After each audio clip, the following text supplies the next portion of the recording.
My name is Sarah, and I'm a 51-year-old homemaker. My only daughter, Hannah, has just moved into a new house near us with her husband, Ken. Ken works at the company that my husband, Matt, runs, but I didn't know Ken at that time. I learned about him when I attended the company's anniversary party with my daughter. That same day, Hannah and Ken met, instantly fell in love, and soon started dating, eventually considering their marriage. Being our only daughter, I naturally wanted her husband to join our family. Plus, whoever would take over my husband's company had to be someone up to the task. But Ken was just an employee. Would he be a good match for Hannah? Neither my husband nor I had such concerns. As long as they took responsibility for their relationship and remained close, we had no objections. My husband didn't feel strongly about our daughter taking over the company either. But then, Ken expressed a desire to join our family, catching both my husband and me by surprise. We thought it was important to hear his parents' opinions as well, and suggested having a proper discussion between the two families. However, Ken passionately said, "Life with Hannah." I joined Matt's company because I admired its culture. Even if I join your family, I don't expect to inherit the company. Right now, I'm just a regular employee, but I want to climb the ladder with my own efforts and build a life with Hannah. I want to be close to such a great company and to the man who founded it, Matt.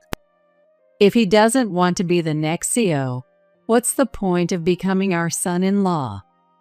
If he's sincere, he could just say, "Please let me marry your daughter," without becoming our son. My husband and I both thought the same, so we mentioned this to Ken. But I still want to be Matt's son. I want to carry the family name that Hannah was born and raised with.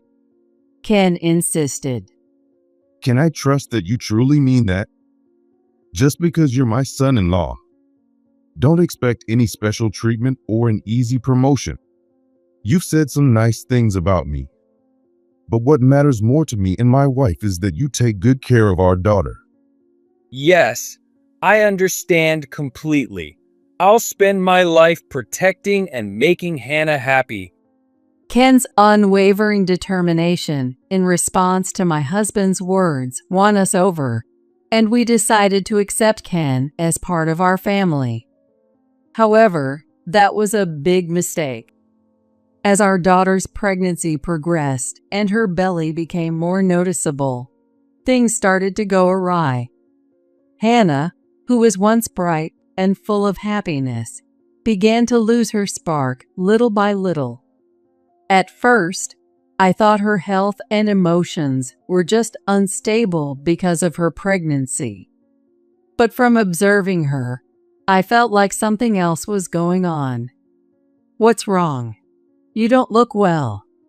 Are you eating properly?" Yes, I'm fine. Even when I asked, she would only give short answers, and I couldn't get her to open up.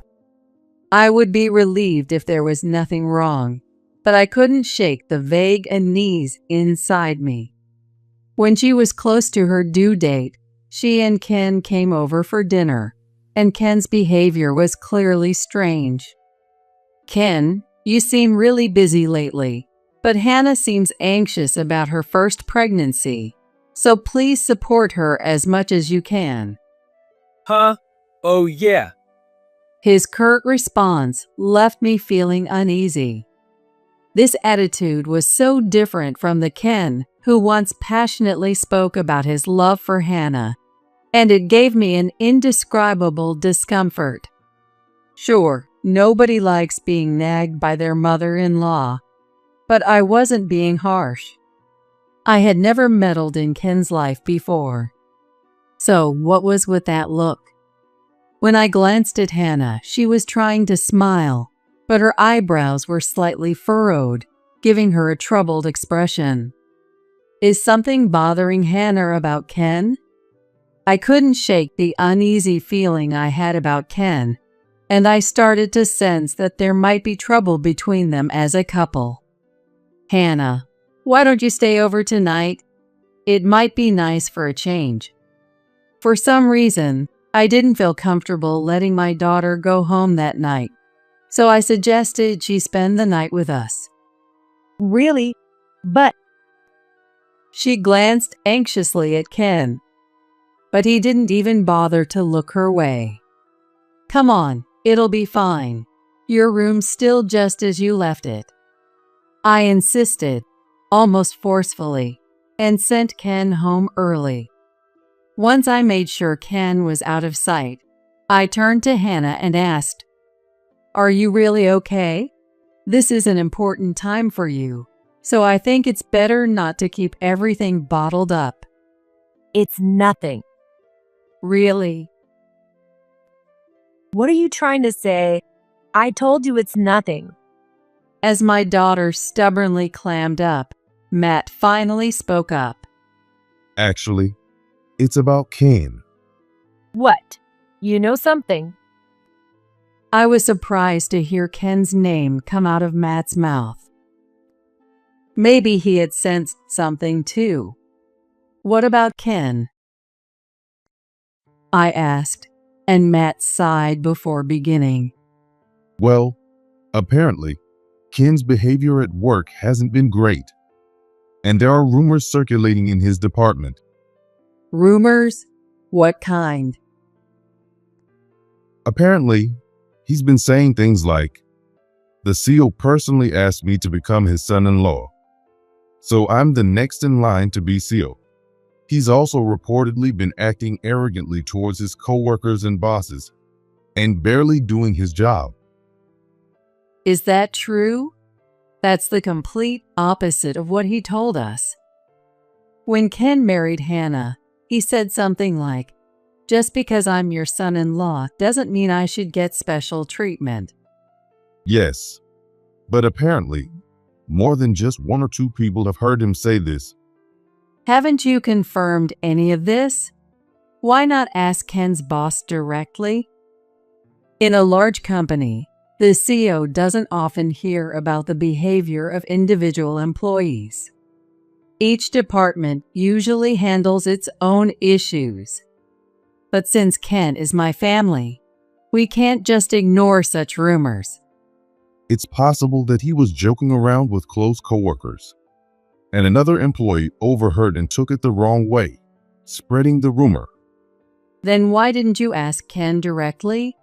He was right here just a moment ago. Well, I didn't want to worry Hannah by bringing it up in front of her. Still, didn't you notice how strange Ken was acting earlier? Didn't that seem off to you? Based on Ken's behavior earlier, I was starting to think the rumors might be true. Matt's vague responses were frustrating me. At that moment, I turned to look at my daughter and saw tears streaming down her face. "Hannah, what's wrong?" As I was trying to understand why she suddenly started crying, she burst into tears as if a dam had broken. "Are you okay, Hannah?" When I looked closely at Hannah's face, she started to speak haltingly. The truth is, Ken was really kind at first, but after we found out I was pregnant, he suddenly changed. Changed? How did he change? He gets irritated easily, complains a lot, and sometimes just leaves to go back to his parents' house and doesn't come back for a long time. When I told him I was feeling anxious and needed him by my side, he got really angry and left again. And then Ken's mom comes over without any notice and says things like, "Ken doesn't eat this," and throws away the food I made. She tells me I'm clueless and says things like, "Poor Ken, marrying a girl like you." Did Ken's mother really say that to you? Yeah. Matt and I were both speechless at Hannah's words. I couldn't believe that Ken's mother, Maria, who had been all smiles at the wedding, had been saying such horrible things to my daughter. Why didn't you tell us sooner? Because I didn't want to make you and Dad sad by telling you what was happening, and I didn't want to believe it myself. Ken, who proposed to me so earnestly, couldn't possibly be acting like this. I kept telling myself that maybe he was just stressed out from work, or that he was frustrated because I couldn't do as much around the house during my pregnancy. But that's enough. I couldn't help but pull her into a tight hug. I had believed she was living a happy married life, but she was going through all this. I felt utterly ashamed for not noticing sooner. You heard that, didn't you? I believe the rumors about Ken are true. You should fire him immediately. And I want him to divorce Hannah. Calm down. How can you say that? Our daughter is going through this. As her parents, we can't just stand by. My frustration only grew as Matt tried to calm me, and I felt an overwhelming urge to storm over to Ken's parents' house right then. You haven't asked Hannah what she wants, have you? And we haven't heard Ken's side of the story. As her parents, I'm also angry. But this isn't something we can decide on our own right now. But I'll look into the situation at the company first thing tomorrow. But the issues between Hannah and Ken are separate. We need to have a conversation with both sides. that's too slow. If the rumors in Hannah's story are true, then you must get Ken out of your company. We can't make decisions based on emotions and assumptions.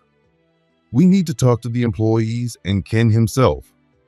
I knew the company had to be cautious and that firing someone wasn't easy. But still, Hannah, what do you want to do? Your mom is upset and saying she wants you to get a divorce. But your feelings are the most important. What do you think? when Matt gently asked, Hannah slowly lifted her head. I still want to believe in Ken. I think he'll change once the baby is born. He was so kind just a short while ago. You heard her? We need to respect Hannah's feelings. You, as her mom, shouldn't lose control. What we need to do isn't to argue emotionally right now. Trying to regain my composure, I reminded myself to stay calm. You're right, Hannah. I'm sorry for raising my voice. For now, just focus on resting. I'll help you, so take it easy. Okay. Although I wanted to support my daughter in her sadness, I couldn't suppress the anger I felt towards Ken and his mom, Maria. But there was nothing I could do right now. Hannah needed to focus on the baby at this crucial time. For now, I had to keep calm and make sure she could give birth safely. Despite my frustration, I prayed that Ken would return to being the kind person he once was, just as my daughter wished. However, out of concern, I decided to have Hannah stay with us under the pretense of a return to her parents' home for childbirth. I didn't care if people thought I was overprotective. The most important thing was the well-being of the baby and Hannah's peace of mind. I left the company matters to Matt and focused on being by Hannah's side as much as possible. Ken visited every 3 days to check on Hannah, but he remained distant towards her. I wanted to give him a piece of my mind, but she was due to be admitted to the hospital for the delivery tomorrow. There was no time for complaints. I would wait until things had settled down to address them. Just 3 days after Hannah was admitted to the hospital, her water broke earlier than expected, and she started having intense contractions late at night. When we received the call from the hospital, Matt and I rushed there as quickly as we could. She's just been taken into the delivery room. the nurse informed us. But then I suddenly realized someone important was missing. "Well, has my daughter's husband arrived yet?" I asked. The nurse looked uncomfortable as she replied, We've called him several times, but he hasn't answered. "What? What on earth could he be doing at a time like this?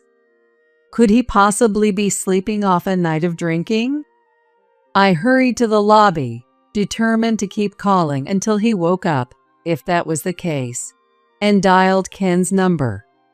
On the third or fourth ring, he finally answered, but his voice was infuriatingly casual as he said, "Yeah, what's up?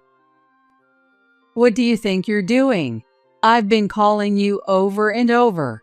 Hannah's just been taken to the delivery room. The baby's coming any minute. Get here now." A normal man would panic upon hearing that. But Ken wasn't normal. No, I can't do it. I'm in Bahamas with my parents right now. "What are you talking about? A joke at a time like this? If so, it's in extremely poor taste." Can I hang up now? This trip's getting ruined. Wait a minute. Are you seriously not in the country? Are you really on vacation? Yeah, that's what I'm saying. Do you understand what's happening with Hannah right now? Why would you go on a trip at a time like this? The due date wasn't until next week, right?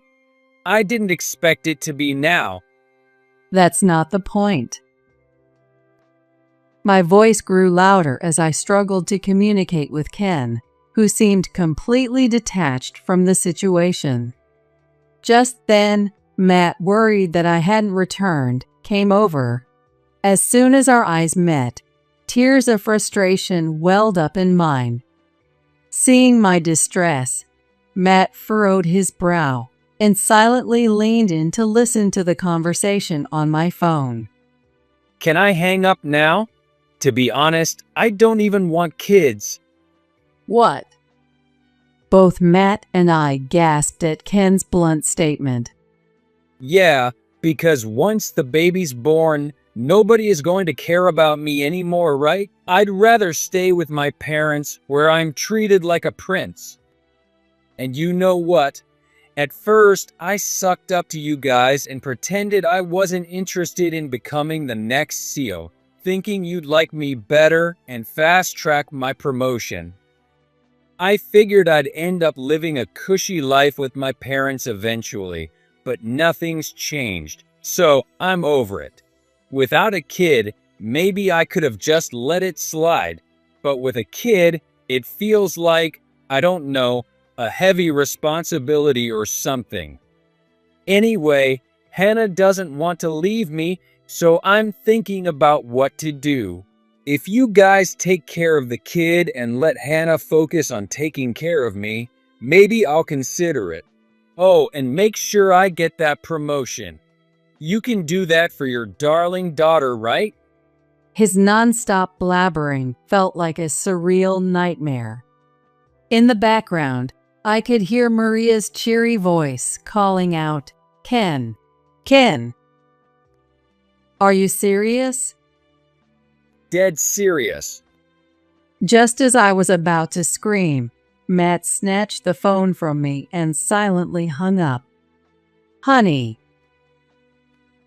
Matt stood before me, gripping his phone tightly, his expression unlike anything I had ever seen. His face was flushed with anger, radiating fury from every pore of his being. Enough. Take care of Hannah. I'll handle the rest," he said in a voice so low I barely recognized it as his, before putting on his jacket and heading out the door. I was momentarily stunned by the look on his face, but I quickly snapped out of it and returned to the area outside the delivery room. Please let both Hannah and the baby be okay. I prayed fervently, trying to drown out the anger I felt toward Ken. The cry of a newborn that echoed through the early morning was like the voice of an angel, delivering my daughter from her suffering.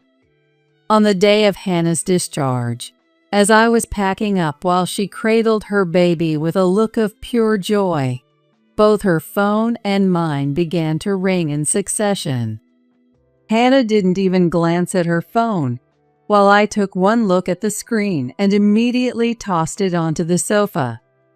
How many times is that now? Who knows? Let's just ignore it.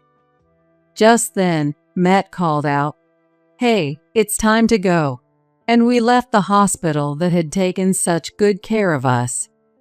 When we arrived home, we were startled to find Ken and his parents slumped on the ground outside our gate, looking utterly exhausted. As soon as they saw us, the three of them jumped to their feet. What the hell is going on? Ken shouted, his voice causing the baby to start crying.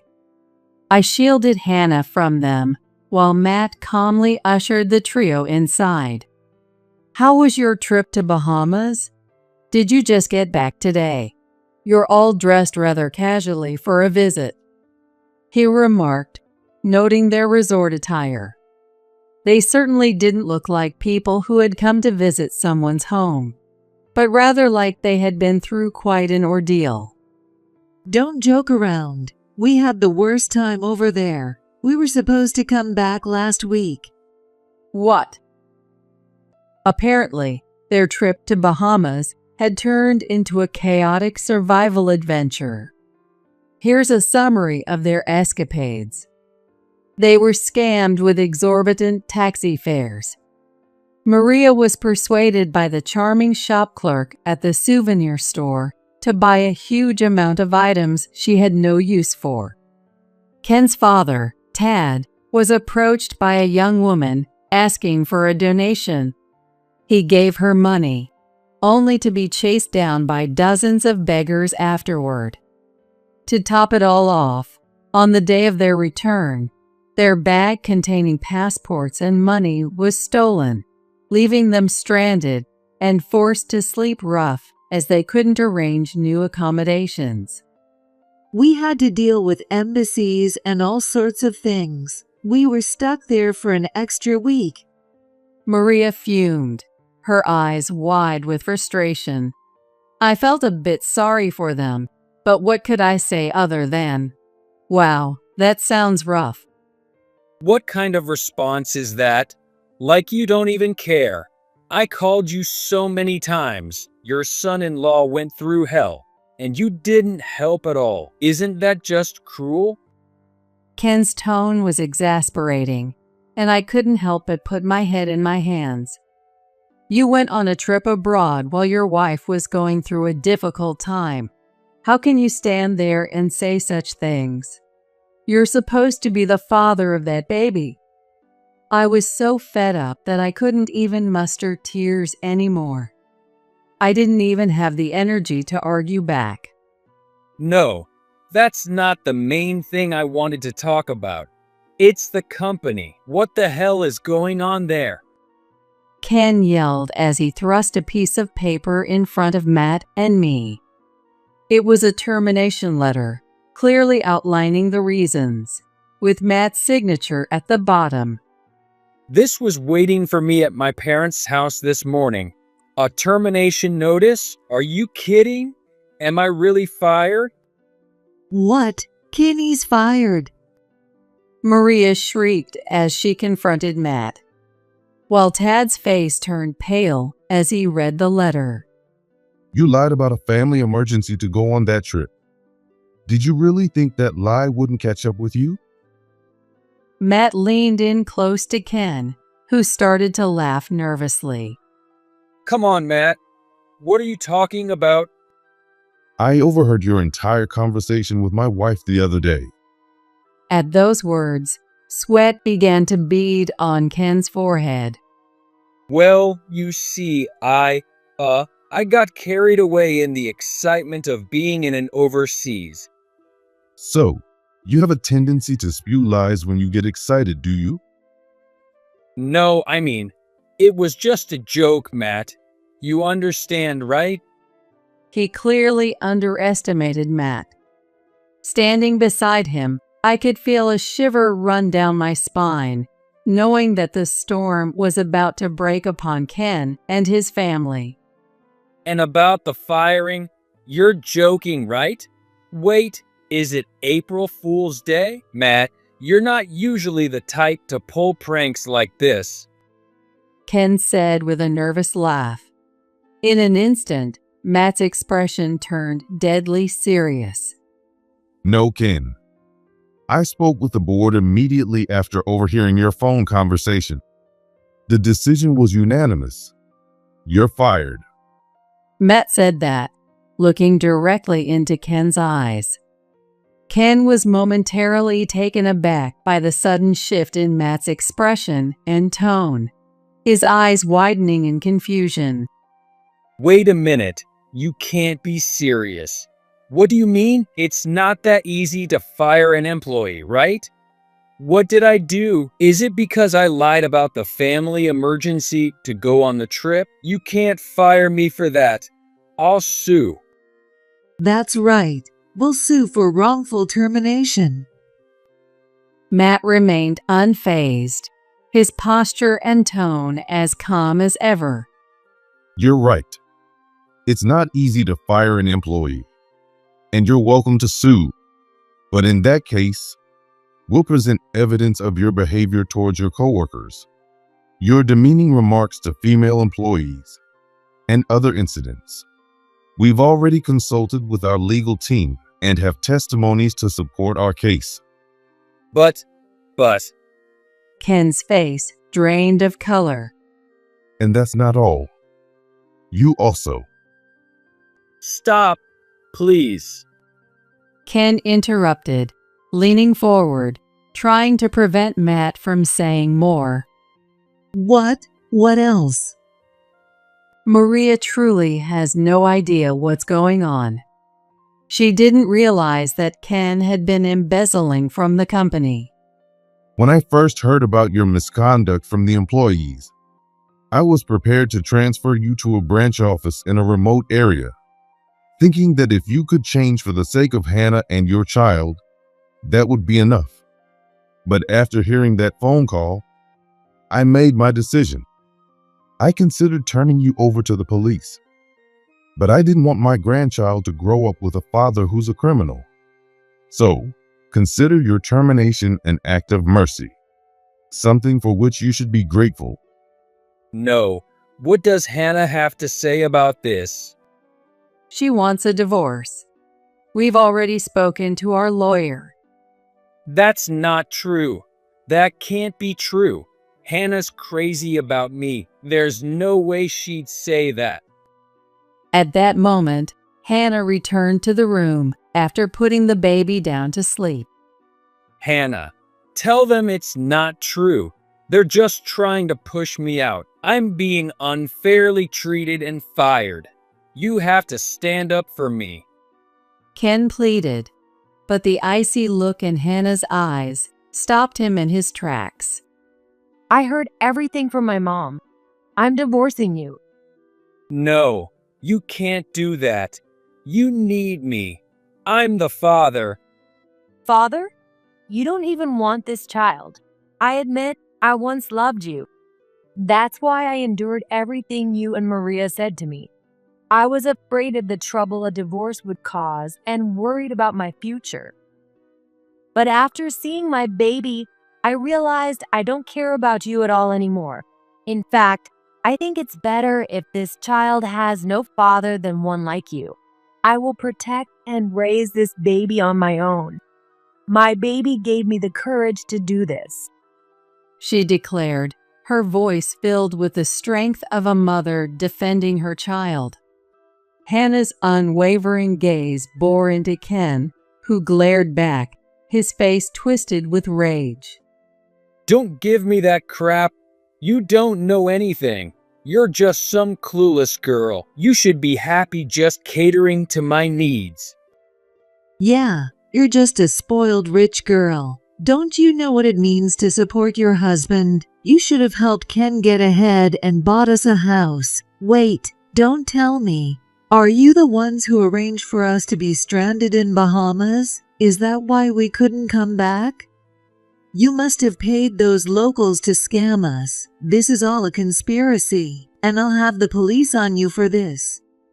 Maria suddenly blurted out, her wild conspiracy theory causing me to nearly burst out laughing despite the situation. Ken, if you don't care about me or the baby, then why are you so resistant to the divorce? You're just mad because you can't control me anymore, right? Well, I'm done taking your orders, no matter what threats you make. You. Shut up. You've embarrassed Ken. You should apologize. You raised a horrible daughter, and you're terrible parents too. All of you should apologize to us right now. At that moment, Matt stood up abruptly, his face a mask of fury. You bastard. He bellowed at them with such force that the house seemed to shake, and all three of them jumped back as if they'd been struck. Get out of here. If you say another word, I swear I'll make your lives a living hell. He roared, his anger so intense it was almost palpable, like flames shooting from his back. My husband, usually so gentle and kind, had transformed into a figure of righteous wrath, and the three of them cowered before him, scrambling to leave the house as quickly as possible. After that, Hannah and Ken finalized their divorce, and Hannah was awarded full custody of the child. Not long after Ken was fired, Tad lost his job as well. It seemed neither Ken nor Maria had realized, or perhaps Tad had simply forgotten that Tad's company was a subsidiary of Matt's. When Ken received his termination letter, Tad must have panicked. But by then, it was too late. The rumors had spread to Tad's workplace, making it impossible for him to stay, and he chose to resign. Maria once tried to complain to me about Tad losing his job, so I reminded her of something she had said before. Do you know what it means to support your husband? Maybe you should help him get back on his feet. I returned her words to Maria with a smile. After his dismissal, Ken sent his resume to Matt's company, thinking he could get rehired. Soon, he will receive a rejection letter along with a restraining order, barring him from contacting Hannah or the baby. Hannah is now working hard to raise her child and rebuild her life. All Matt and I can do is watch over her and offer our support. But I hope she never forgets one thing. No matter what happens, we will always be there for her. We will never abandon her and will always reach out to help. So please, keep smiling and be happy. As I watched my daughter lovingly gaze at her baby, I silently prayed from the depths of my heart for her happiness.